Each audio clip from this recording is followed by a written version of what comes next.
わしがこの村の長だ。抜くんだ。こういう風にの。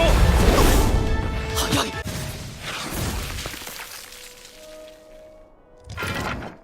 グランドクラス。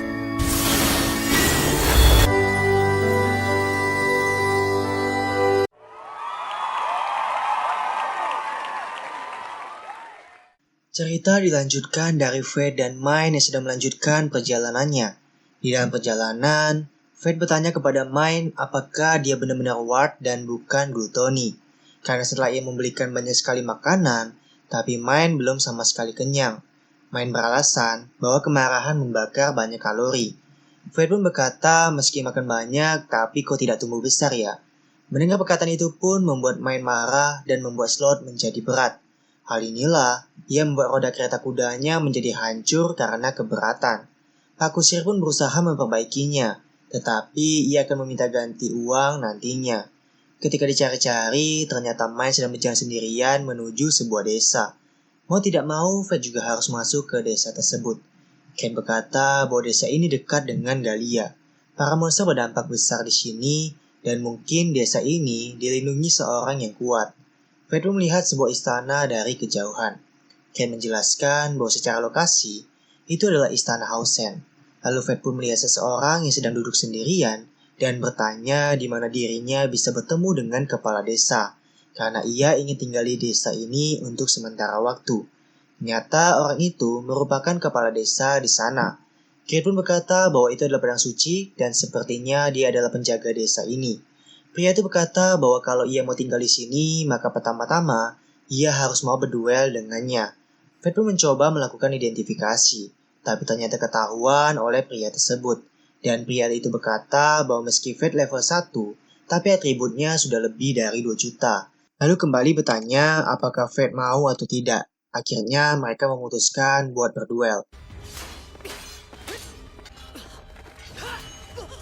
Dan hasilnya adalah Fred kalah karena pedangnya terjatuh. Sehingga ia berkata, jadi berarti aku tidak bisa tinggal di sini. Pria itu berkata tidak. Kurasa ini ada takdir dan mengizinkannya buat tinggal di desa. Tapi dengan satu syarat, yaitu Fred harus berlatih dengannya selama ia tinggal di sini. Fred pun bertanya mengapa harus dirinya. Ia menjawab bahwa anggap saja ini sebagai keisengan orang tua. Fred pun berkata bahwa itu mencurigakan. Pria itu kembali berkata bahwa Fred juga tidak tahu cara melawan identifikasi dan juga tidak memakai kemampuannya dengan optimal.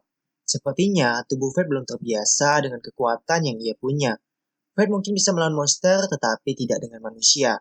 Dan sepertinya latihan darinya bisa berguna.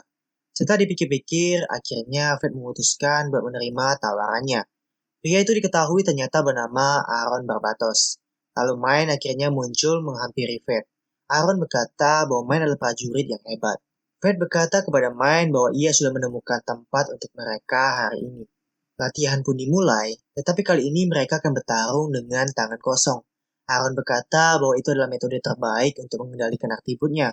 Bahkan ia tahu kalau Fred kesulitan melakukannya, karena itu adalah masalah umum untuk prajurit yang tiba-tiba menjadi kuat. Dan sekarang ia menyuruh Fred buat mencobanya. Setelah Fred coba, Aaron berkata bahwa Fred terlalu memakai tenaga. Lalu dia berkata Fred harus lebih santai sambil menunjukkan kepada Fred sebuah tendangannya yang sangat cepat. Kalau Fred tidak bisa, pergerakannya akan jadi lemah dan lambat. Semakin banyak kekuatan yang kau keluarkan secara alami, tenaganya akan semakin kuat. Tujuannya adalah kekuatan bawah sadar. Fred pun berkata bahwa itu benar. Dirinya bisa bergerak lebih baik jika tenaganya tidak berlebihan. Tiba-tiba mata Fred pun menjadi merah karena glutoni yang membuatnya jadi mode setengah lapar. Fred yang tidak ingin diketahui pun langsung menyerang secara terus-menerus. Aaron berkata bahwa pergerakannya tiba-tiba menjadi meningkat. Lalu ia mencoba menyerang Fred dengan tendangannya. Tapi Fred mampu melihat pergerakan itu dengan lebih lambat sehingga bisa menghindarinya. Fred berkata bahwa Fred bisa bergerak seperti itu saat mode setengah lapar. Setelah hari mulai sore, Aaron menyudahi latihannya hari ini dan berkata bahwa ia akan mengajari Fred cara bertarung di pertempuran sungguhan besok pagi. Tiba-tiba Fred mencium bau monster di daerah istana. Pada saat Fred berada di kediaman Aaron, ia melihat sebuah foto keluarga. Lalu melihat seorang pria yang sepertinya adalah putra Aaron. Fred berkata bahwa dia mirip seperti Fred. Dan sepertinya Aaron punya alasan mengapa dia menjadi kepala desa di sini. Keesokan paginya, mereka berdua pun melanjutkan pelatihan. Aaron menyuruh Fred buat menahan pedangnya dengan sebuah ranting. Karena Fred sudah berlatih dengannya, seharusnya dia bisa melakukan itu. Mereka pun memulainya. Saat Aaron menyerang, Fred pun mencoba memprediksi sudut dan arah pedangnya, lalu memakai sedikit kekuatan untuk membiarkannya mengayun. Akhirnya, Fred berhasil menahan pedang tersebut dengan sebuah ranting. Aaron berkata bahwa Fred sekarang sudah bisa mengendalikan atributnya. Lalu pada saat makan bersama, Aaron bertanya pada Fred apakah ia akan pergi besok pagi. Fred menjawab iya, dan ia berterima kasih atas semuanya. Di sini terlihat Main yang fokus makan saja. Main tiba-tiba berkata bahwa apapun yang dia makan sama saja, karena dia tidak bisa merasakan makanannya. Ken berkata bahwa itu adalah efek samping Ward, dan ia bilang bahwa ada sesuatu yang harus dirinya lakukan. Tiba-tiba Aaron melihat istana itu dari jendela. Fred bertanya apa ada sesuatu di istana itu. Aaron menjelaskan bahwa istana Hausen dulu adalah miliknya. Ceritanya 15 tahun yang lalu, saat ia pergi dari Hausen untuk tugas kerajaan. Anaknya Aaron menggantikan ayahnya buat melindungi istana itu. Kebencian yang menumpuk itu melahirkan monster bermahkota. Sejak saat itulah, keluarga dan kerabatnya serta seluruh Hausen dikuasai oleh muara kematian Raja Lich. Keluarganya masih terjebak di sana. Mendengar itu membuat Fred ingin keluar sebentar karena efek glutoni. Pada saat di luar, Aaron bertanya kepada Fred apa dirinya mau ke istana itu, karena dia juga akan ke sana. Baginya mungkin ini adalah kesempatan baik untuk bangkit dari masa lalu. Main berkata bahwa dirinya akan tinggal dan lindungi desa dengan imbalan 50 emas. Lalu sampailah mereka di depan istana Hausen. Tiba-tiba salah satu prajurit skeleton ditembakkan panah sihir hingga menjadi batu. Fred menjelaskan bahwa itu adalah panah petrifikasi yang diberi sihir badai pasir. Heran berkata bahwa itu teknik yang sulit dikuasai. Bahkan ibu kota sudah tidak menelitinya. Setelah itu mereka pun melanjutkannya, sehingga akhirnya bisa masuk ke dalam istana tersebut. Ketika mereka berdua masuk ke salah satu ruangan lantai 2 istana, terlihat anak dan istrinya yang sedang menyambut dirinya kembali. Anaknya bernama Rook dan istrinya bernama Diana.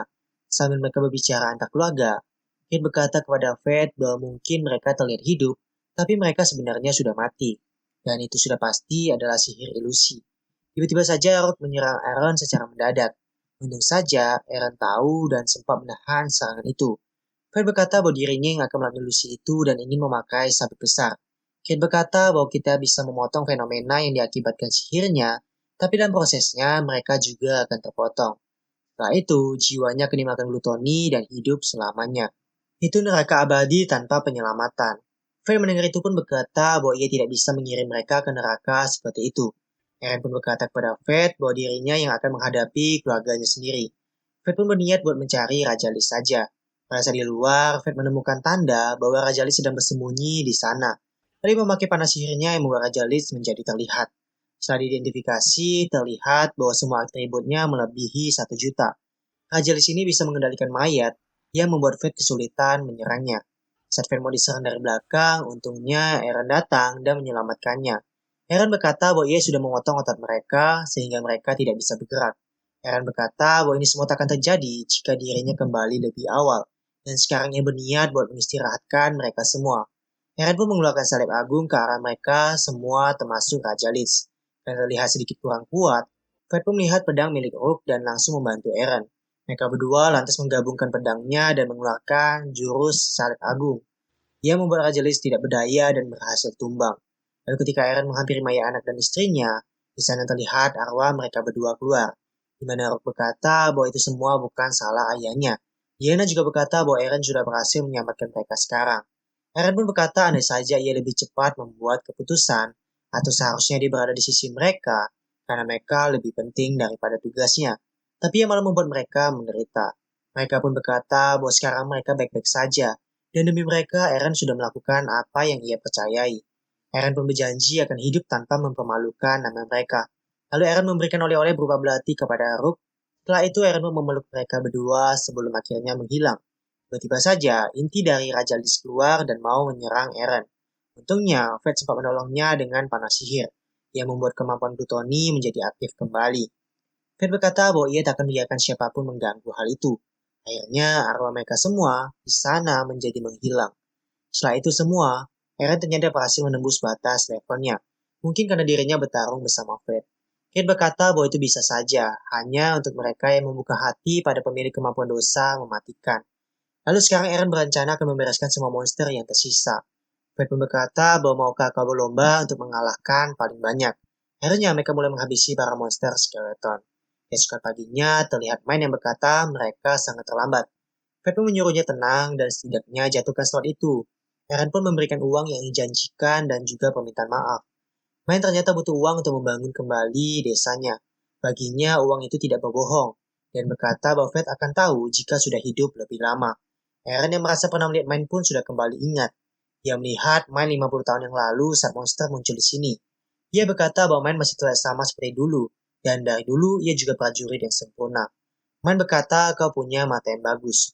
Mungkin kau bisa mencapai levelku jika berlatih 1000 tahun. Eren pun berkata itu terlalu berat untuknya. Mine berkata apa boleh buat, itu adalah batasan manusia. Eren pun bertanya siapa sebenarnya kau ini. Mine menjawab bahwa ia adalah hantu yang tak diizinkan mati. Sudah waktunya bagi Fate untuk membalaskan budi. Eren pun berkata bahwa mata Fate sudah kembali normal. Fate menjelaskan bahwa kemampuannya mengharuskan dirinya untuk membunuh monster secara berkala. Kalau tidak, matanya akan jadi merah. Eren berkata bahwa itu akan membebani pikiranmu juga kan? Lalu menyuruh Fate kembali ke sini setelah selesai melakukan tujuannya. Karena ada hal penting yang harus dia beritahukan padanya.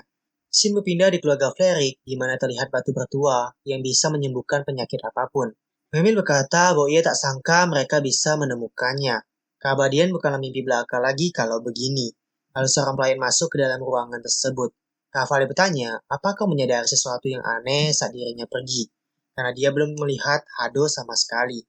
Pelayan itu menjelaskan bahwa sebenarnya Hado telah mati. Menurut orang-orang yang mengawalnya, Mukuro bukanlah seorang monster, melainkan seorang prajurit. Kavali pun menjadi dendam dan bertanya siapa sebenarnya Mukuro itu.